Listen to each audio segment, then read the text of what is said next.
Good morning once again. Good morning. For the past year or so, I took you through Psalms, various Psalms. But today we have to switch gears. As we are into 2025, we would take a different direction. And I won't spell it out for you, you would have to guess that. Okay, so our passage for this morning is St. Paul's Epistle to the Romans, chapter 8, and verses 26 to 30. Romans chapter 8, verses 26 to 30. And the word of God says, "In the same way, the Spirit helps us in our weakness. We do not know what we ought to pray for, but the Spirit Himself intercedes for us through wordless groans. And He who searches our hearts knows the mind of the Spirit, because the Spirit intercedes for God's people in accordance with the will of God. And we know that in all things God works for the good of those who love Him, who have been called according to His purpose. For those God foreknew, He also predestined to be conformed to the image of His Son, that He might be the firstborn among many brothers and sisters. And those who He predestined, He also called. Those He called, He also justified.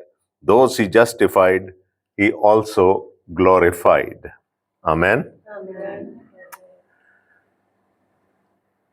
A preacher once said that if I am allowed to take one book with me into the next world after my death, into heaven, I would take the Bible with me.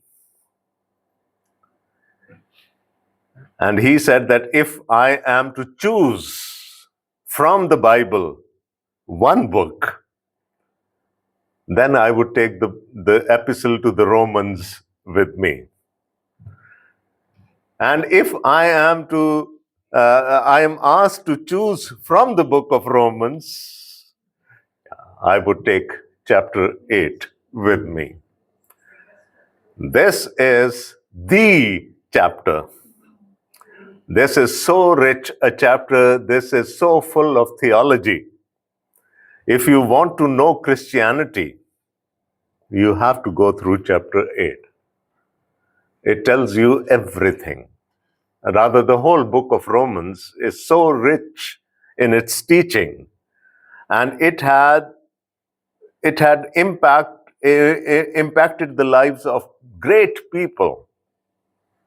It was Romans that changed Martin Luther, and he led the whole movement of Reformation in the church. People have been touched by this book, and this book challenges us. So this morning I have taken this I must say, a very rich yet a difficult passage from Romans, only 5 verses, but these 5 verses are so rich in their context that we will have to spend some time there. And in order to understand, I will go through these verses backwards. So I have 3 things for you this morning. In verses 29 and 30, we would see God's purpose for us. What is the will of God for us? Then in verse 28, which I believe is the favorite of many of you, we would see God's providence for us. How does He provide for us to fulfill that purpose? And in verses 26 and 27, we would see God praying with us so that we achieve God's purpose. So 3 P's again: God's purpose, God's providence, and God's prayer. And as I said before, I'm going to take you from the bottom up so that we have a clearer understanding of what Paul is trying to say to us through this. So let's first look at verses 29 and 30. For those God foreknew, he also predestined to be conformed to the image of his Son, that he might be the firstborn among many brothers and sisters. That is the purpose of God in our lives. What does Paul say? I'm going to read it again. For those God foreknew, he also predestined to be conformed to the image of his Son, that he might be the firstborn among many brothers and sisters. Now, there are two purposes here. God wants to glorify his Son. And that's what Paul says here, so that he becomes the firstborn among many brothers and sisters. He would have that primacy, he would have that supremacy among us. He's the first one. He has to be on the top always. That is one purpose. And the second purpose that directly impacts us is that we are conformed. He also predestined to be conformed to the image of his Son. We have to conform to the image of the Son. And now, coming from the pharmaceutical industries, this conformance is very, very important. There are standards. Standards are set for the production of each medicine, each drug. And whoever manufactures them have to conform to those standards. Otherwise, the drug wouldn't deliver what it is intended for. So God has set a standard of conformance for us. And that is his purpose in our life. One, he wants to glorify his Son, and he would glorify his Son through making us like him. We have to conform to the image of Christ. I think I have said this before. What is the meaning of the word Christian? Christ-like, yes, that is a very good definition. But to be more precise, it is to be replicas of Christ, small replicas of Christ. We will soon be having the cricket's champions trophy in our country. Now they have a big trophy for that event. But that trophy doesn't go with the teams. It's the replica of that trophy that is given to the winning team. But the replica has to be exactly like the trophy. So we have to conform to a certain standard. In Ephesians chapter 4, Paul says that we have to grow to the exact measure of Christ. What happened in the Garden of Eden? Man was created in the image of God. Man was created holy. And man was created eternal. No death, nothing. But when sin entered in, what happened? We lost that image. We lost the holiness. We lost the eternality that God intended for us. And God wants us to be back. God wants us to attain that image once again. And he showed that image to us through Jesus. And he said, this is the standard now. This is the standard of conformance. You have to comply with it. You have to become like Jesus. Now, this has two dimensions. To conform to the image of Christ has two dimensions. One is here and now. We have to endeavor to become Christ-like. And if I have to define that in one word, that would be discipleship.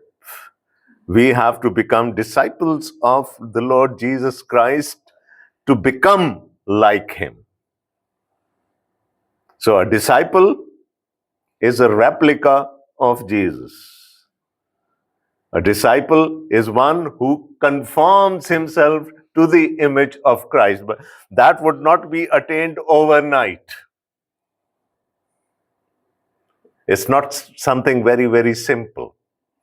It's a lifetime struggle. You have to keep becoming like Christ every step, every day, right?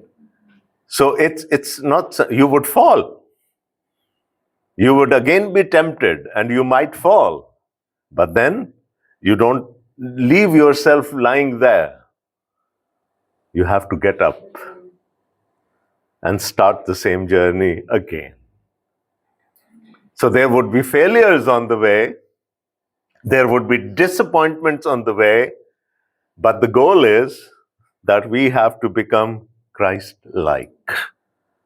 Conform to the image of Christ. Paul said, I no longer live. In Galatians, he says, now it's not me who lives, but Christ lives in me. So people do not look at Paul. People look at Christ in Paul. So that is God's purpose for us. And I told you it has two dimensions. One is here and now. We have to conform to the image of Christ. And the second is there and then.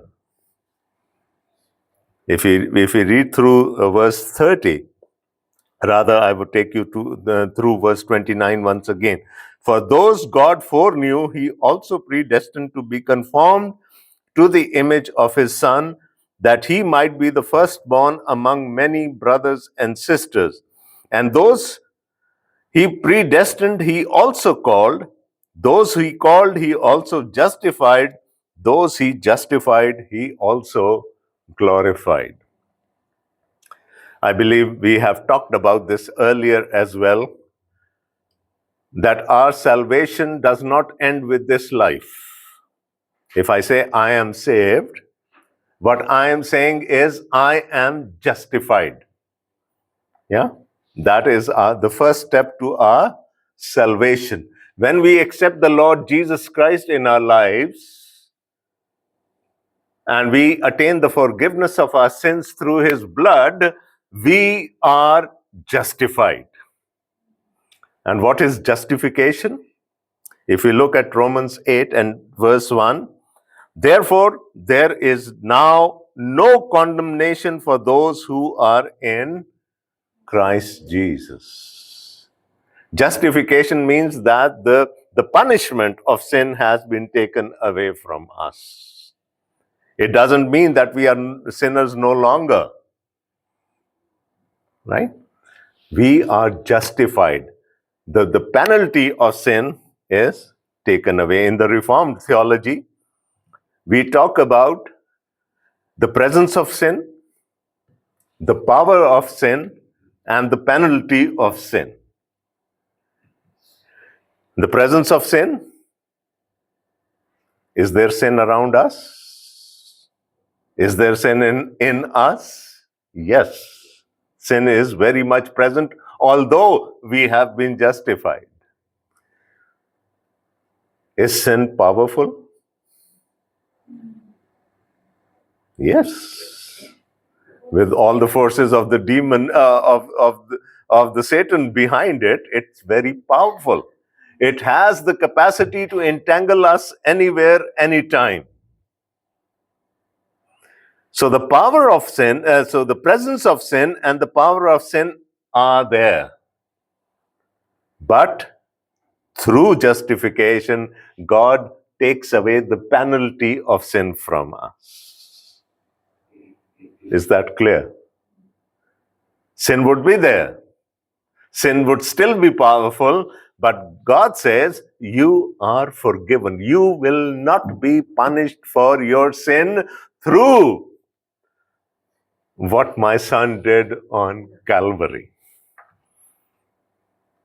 Now that's where grace begins. We who are sinners are justified. And that is through the Lord Jesus Christ, through faith in the Lord Jesus Christ, and through God's grace. And then starts the second lengthy and very tortuous and very difficult process, the second step of our salvation, which is called sanctification. So we are justified like that. In an instant, God takes away the penalty of sin from us. But then, through the Word of God and through the Spirit of God, we are transformed into the likeness of His Son every day. When we go through the Word, the Holy Spirit then convicts us. And we are reminded of the sins that we had committed in the past. And as they surface, we go to the Lord and we ask forgiveness for them. And slowly and gradually, we are cleansed. Sanctification means being holy, being made holy. And this is a lengthy process. It is day by day. And I usually give an example of gold here. Gold, when it is digged out of the caves, and I'm talking of the gold you are wearing, when it is digged out of the caves, it has a lot of impurities in it. How is gold cleansed? How does it become 24 karat and 22 karat and 20 and 18 karat? They put it on fire in a pot. They would put that solid gold that has just come out of the caves on fire. And slowly and gradually it starts melting. And when it melts, the impurities start coming onto the top. And the person who is in charge, he then takes away those impurities. And if you ask that person, how do you know that the gold is pure now? He says, I just look into the pot. I just peep into the pot. And if I see my reflection, if I see myself there, I certify that the gold is pure now. So we have a goldsmith sitting up there, right? He takes us out of this world like the gold.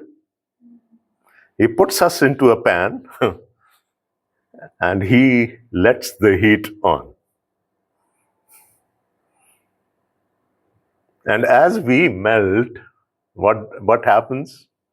Through the Word of God and through the Spirit of God, the impurities start coming up. And He cleanses them. As we ask forgiveness, He takes them away from our life. And when would he know that we are clean now? When he can see his reflection in us. And what is that reflection? The reflection is the image of his son. And that, brothers and sisters, is discipleship. You present yourself to the scrutiny of the Lord. You ask the Lord, audit me, check me. There's an auditor sitting there. He checks into other people's accounts. So we ask the Lord to scrutinize us, to audit us. And if there is a discrepancy somewhere, the Holy Spirit points it out. A sin way back in our childhood might surface. But that cannot be done without the help of the scriptures and the Holy Spirit. And it is, after all, the gold has to bear the brunt of the heat. This is a painful process. And that leads us to the third process, the third step of our salvation. And it would be at the second coming of Jesus, when we rise up again in glorified bodies like his. Right? And then it would be the perfect image of Christ. We would be as holy as he. Conforming to Lord Jesus does not mean that we will become divine, we will become gods. No, never. But we would attain the image of Christ. We would enter into the glory of God with his Son.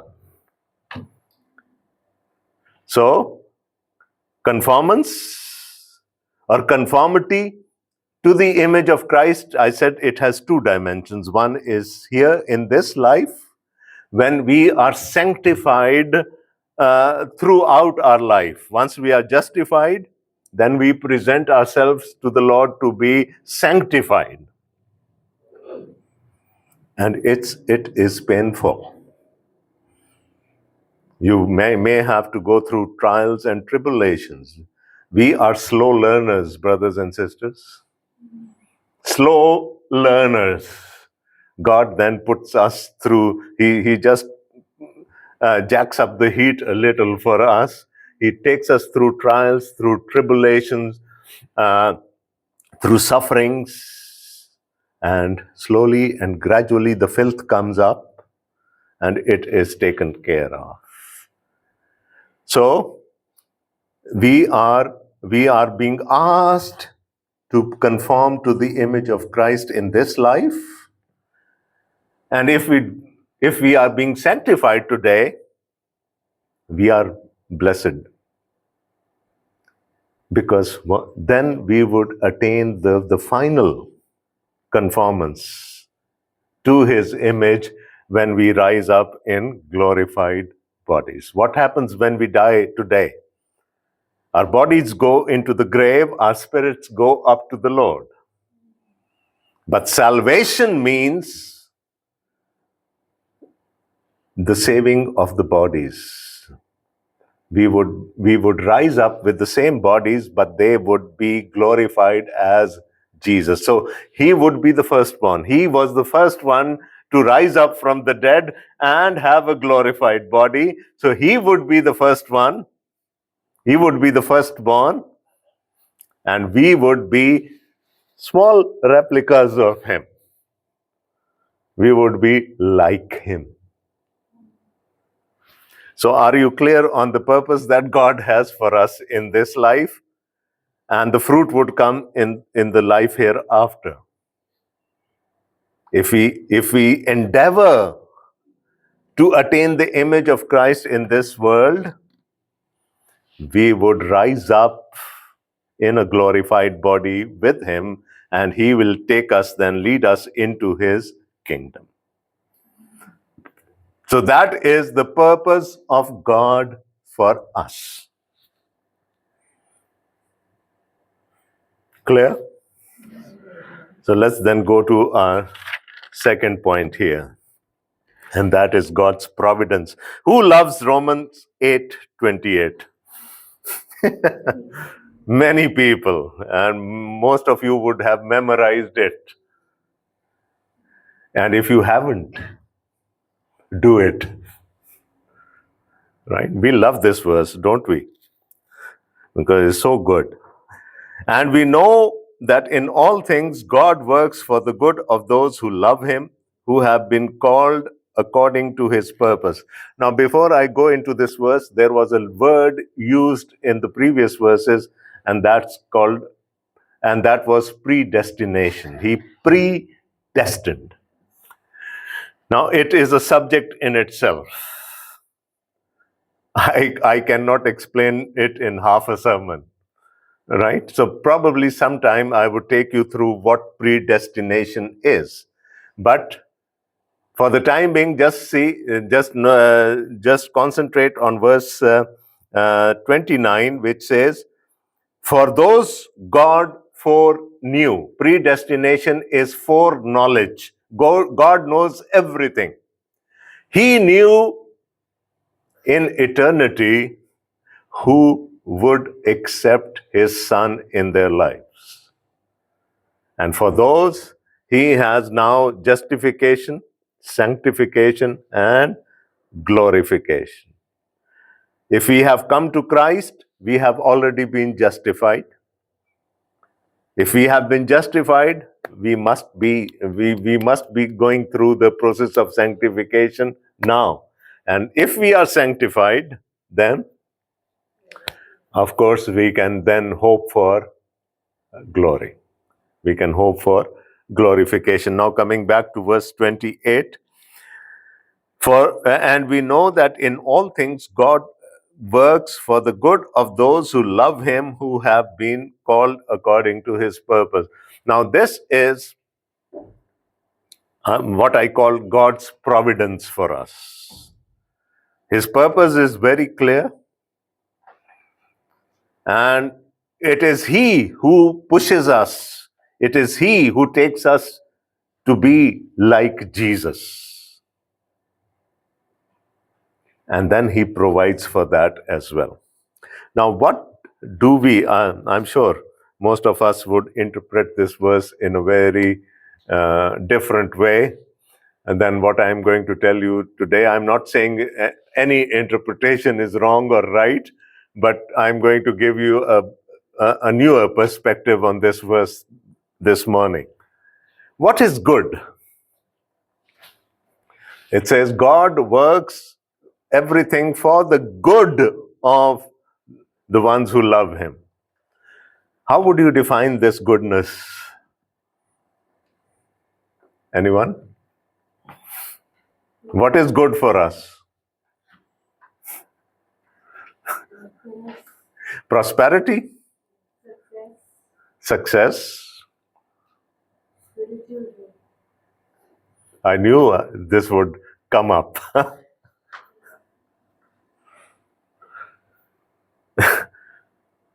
Prosperity is good. What's that? Being purified. Okay, thank you. I mean, prosperity is good, but prosperity usually takes people away from God. They miss the mark. I think Paul defined goodness in verses 29 and 30.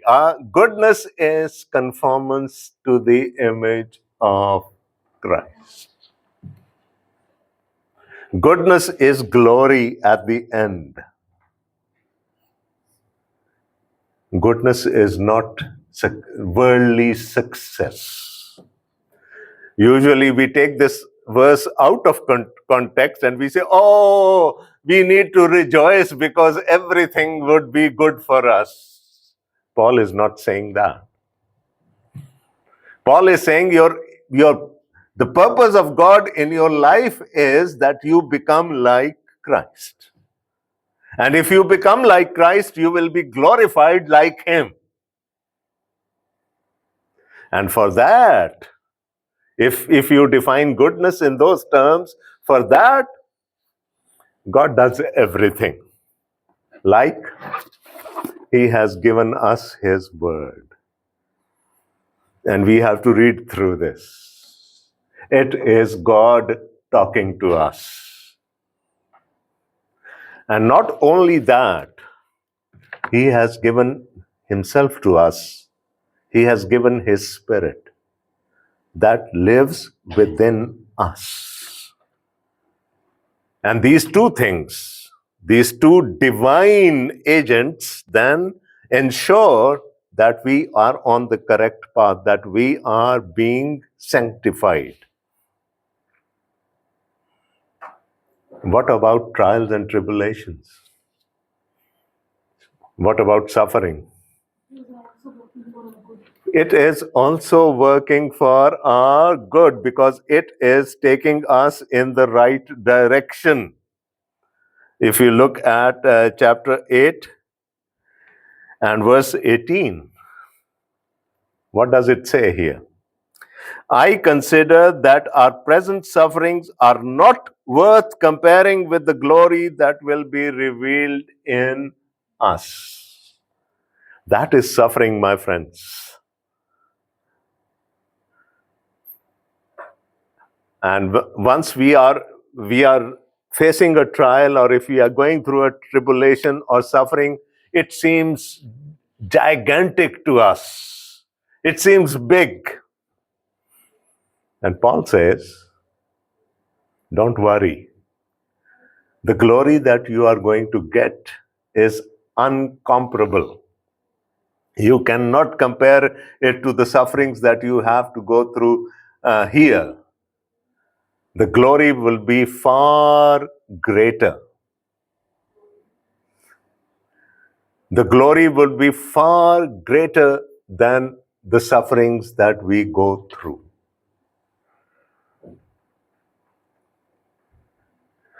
So, all of us suffer prejudices. All of us suffer biases because we are Christians. And sometimes they hurt us. Right? They hurt us. How many of your Muslim friends wish you Merry Christmas? Very few. The enlightened ones. Yeah, no one does. And on Eid, you are bombarded with Eid Mubarak messages. But they have big mouth. Okay. Yeah. And so that talks about their bigotry then. So it hurts, right? And we have to live with that. And this is something that is working towards our glory. We are suffering. We are going through trials. We are going through tribulation. And God is pushing us, nudging us on the way. Oh, yes, you have to go on. I said you would fall. You would sin. And you would think that now there is no consolation for me. I cannot go back to the God I love. But he says, son, you can come. The blood of my son is good enough to blot out every transgression, every sin.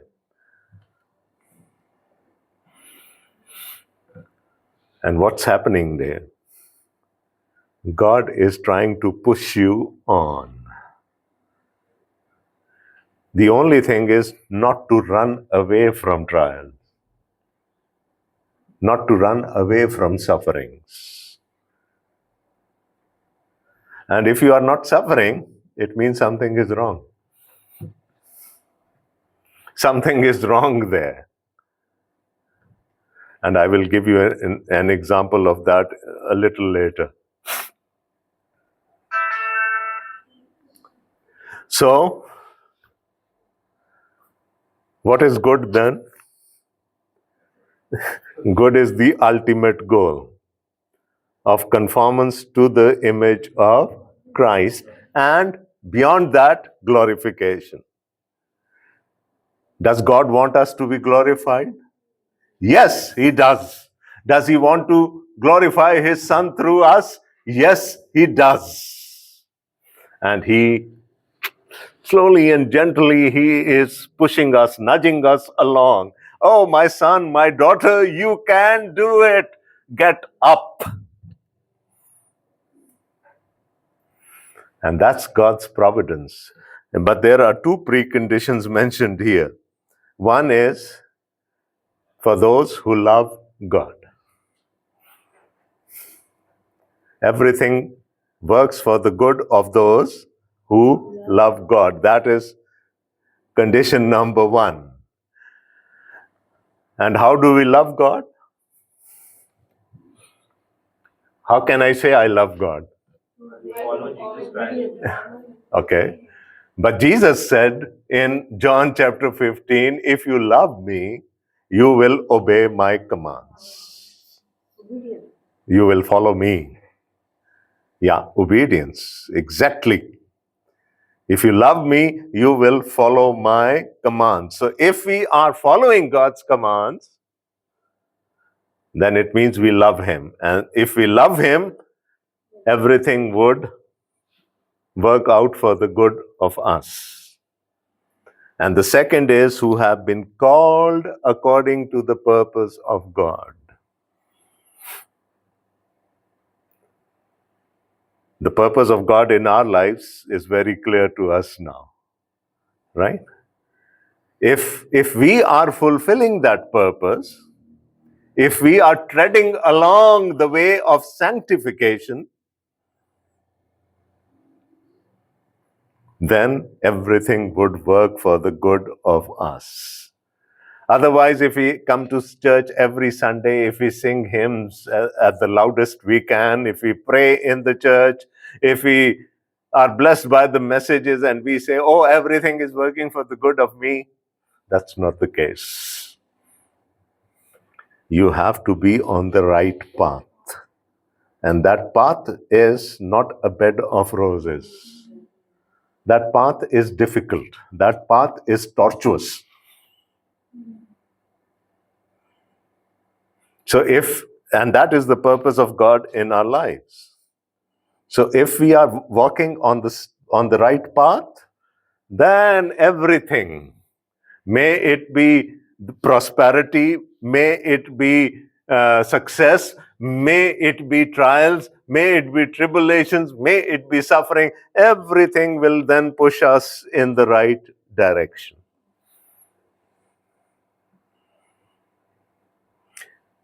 How many of you have wept before the Lord and said, oh Lord, this is enough for me. I cannot bear this anymore? I think all of us. All of us. Asif, I just want to say something.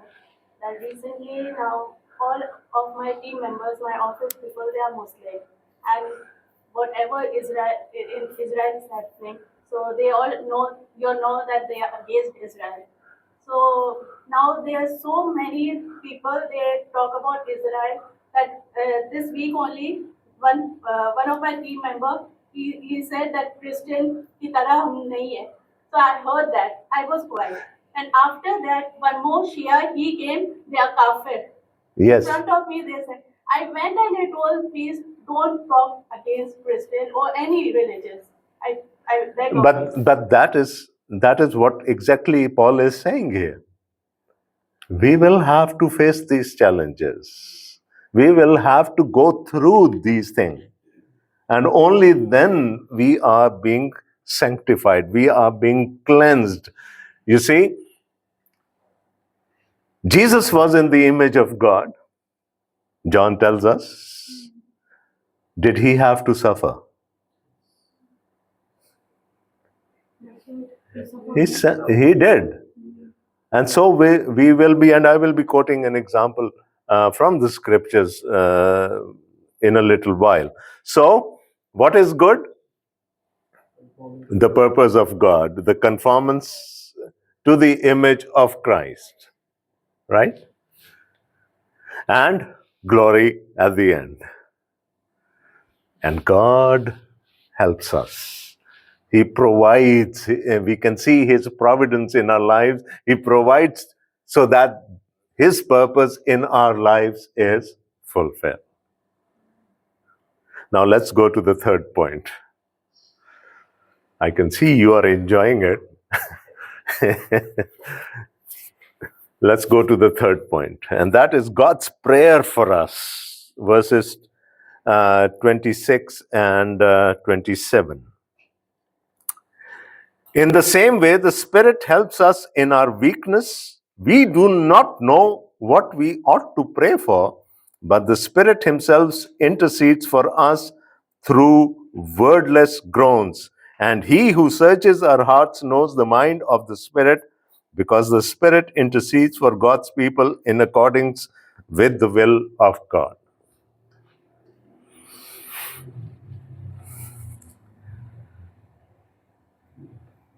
We do not know what we ought to pray for.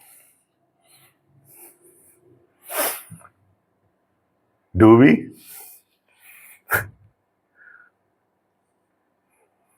Do we know what we pray for? We always pray for ourselves. We have to pray according to His will, Yeah. to what He wants us to pray. In Luke chapter 11, the disciples came to Jesus, and Jesus had just finished praying. And they said, Lord, teach us how to pray. Didn't they know how to pray? They were all Jews. And the Jews at least prayed three times a day. They all knew how to pray. Then why did they ask Jesus, teach us how to pray?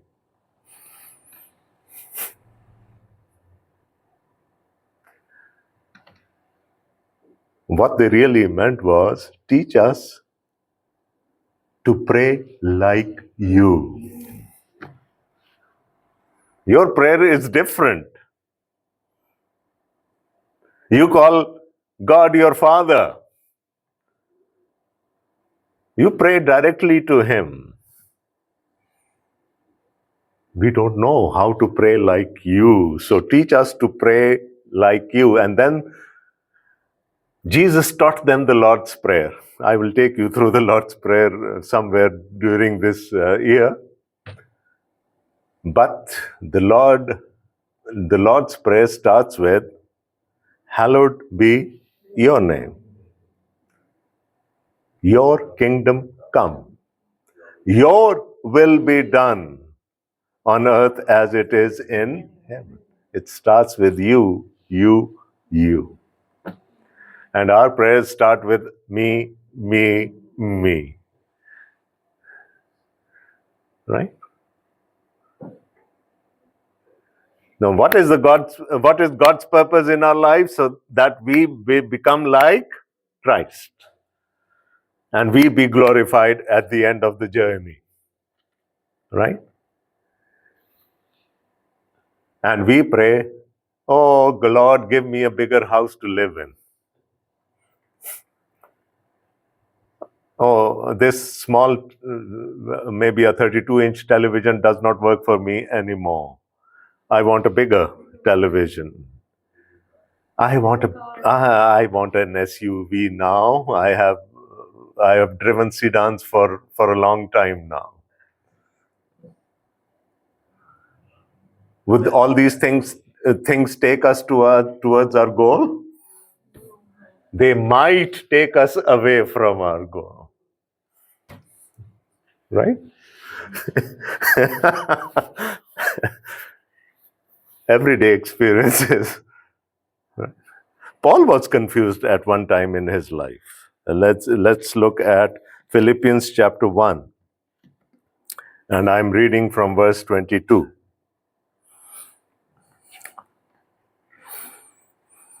Philippians chapter 1, starting at verse 22. If I am to go on living in the body, this will mean fruitful labor for me. Yet, what shall I choose? I do not know. I am torn between the two. I desire to depart and be with Christ, which is better by far, but it is more necessary for you that I remain in the body. He says, I don't know what to choose now. He was at a crossroad. And we come to crossroads in our lives too. We do not know. He says, it's far better for me to die and go to Christ. Yet, probably it is the will of God for me to stay in this world with you. So, all of us know how to pray, but there will be times in our lives when we are at crossroads. Do we pray for this world or do we pray for that world? Do we pray for comfort or we pray for suffering? Once someone sent, it was long way back, someone sent me an email with pictures of the carnage of churches and Christians in Odisha, in India. And it was bloody. And I just replied, praise the Lord. Because suffering takes us one step closer. Paul says, living for me is Christ and death is gain. It is one step closer to the Lord. So, there are times in our lives when we are caught at the crossroad, when there is a dichotomy. We do not know what to pray for. And then Paul says, we have someone inside us who corrects. So we would be saying, oh Lord, I need an SUV. And inside the Spirit says, oh Lord, do not listen to him, he's a fool.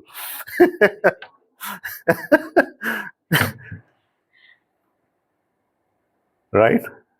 So if your prayer gets unanswered, it means someone is praying against your prayers. But that someone is praying according to the will of God for you. And what a privilege this is. What a privilege this is. Now, let me take you through that example that I was saying that I would. In Matthew chapter 20 and Mark chapter 10, two disciples of Jesus came to him, cousins, both brothers and cousins to Jesus. And in Matthew says they brought their mother along as well for a sifarish. And they said, we have something to ask. And Jesus said, what is that? He said, well, when you come into your kingdom, let one of us sit at your right and the other at your left. Success, prosperity. Jesus said, do you know what you ask for? And did they know? No. Jesus said, you are asking for prosperity. I can assure you suffering. You will suffer like me. He said, I cannot promise you the places you have asked for. That's for my Father to decide. But one thing I promise you, you will suffer like me. You will drink the same cup as I am going to drink. And the others got very upset. Oh, what are these two brothers up to? So they were also thinking in the same terms, worldly. Their prayer was this worldly.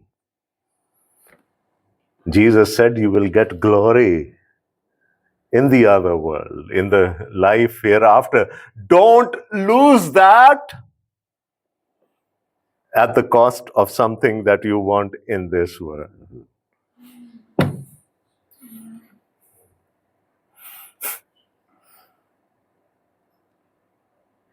So that person inside us goes against us sometimes. Sometimes when we are not clear what to pray for.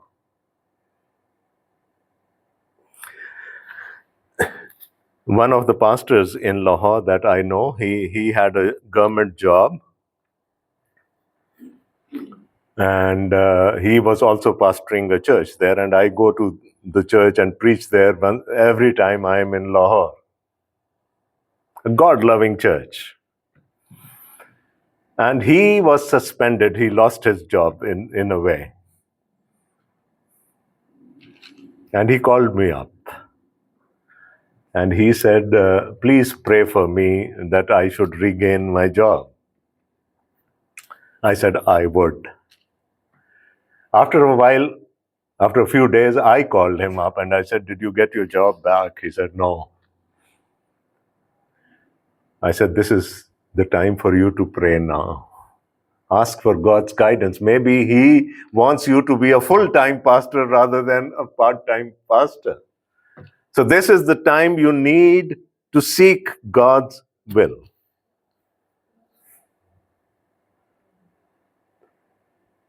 And after a month maybe, he called me up and he said, I've got my job back. But he said that I had stopped praying for my job. I prayed continuously for the will of God to be manifested in my life. Right? So, we are caught up at crossroads many a time in our lives. We do not know at times what to pray for. But God prays for us and God prays with us. And He says, with groans. Oh, He is again praying for prosperity in this world. He's groaning inside us. He's in pain. If we lose the sight of our objective, of the purpose of God in our life, then the Spirit is groaning inside us.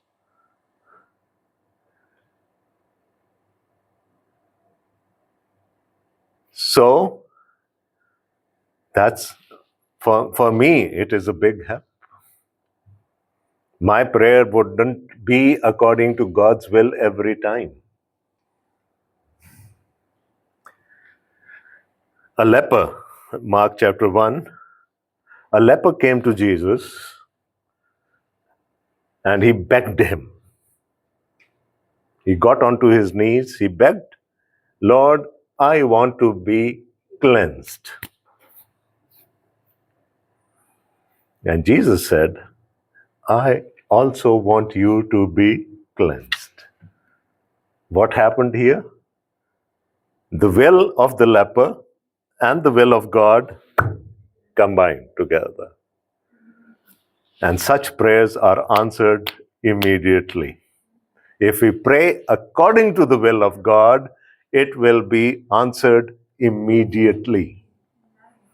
But if we pray outside the outside the box, outside the will of God, what would happen? We would be praying for something here. Inside, the Holy Spirit would say, oh, no, please don't do that for him. Right? So we would be selfish at times. We would be looking at our own comfort. But God would want us to go through trials, tribulations, suffering, that bigotry, that bias, that prejudice against us. And He would take us on the path of sanctification so that we are sanctified in this world with the promise that we will be glorified in the next world. And then we would be like Jesus. we would be holy, that life would be eternal. That's like going back to square one, where everything started in the Garden of Eden. Man was created to be holy, man was created to be eternal. We lost that, but God wants us to regain it. And that is difficult, right? Sanctification is a path of suffering. But that, in the end, works for the good of those who love God. So, keep your eyes on your objective. And I told you that I will take you into a different direction this year. So, this is our direction now. We would be talking more about the same thing. We have discussed Discipleship 001, becoming like Jesus. We will go to 002 and 003 very soon. So, keep praying for me, for my family, and God bless you all. Amen.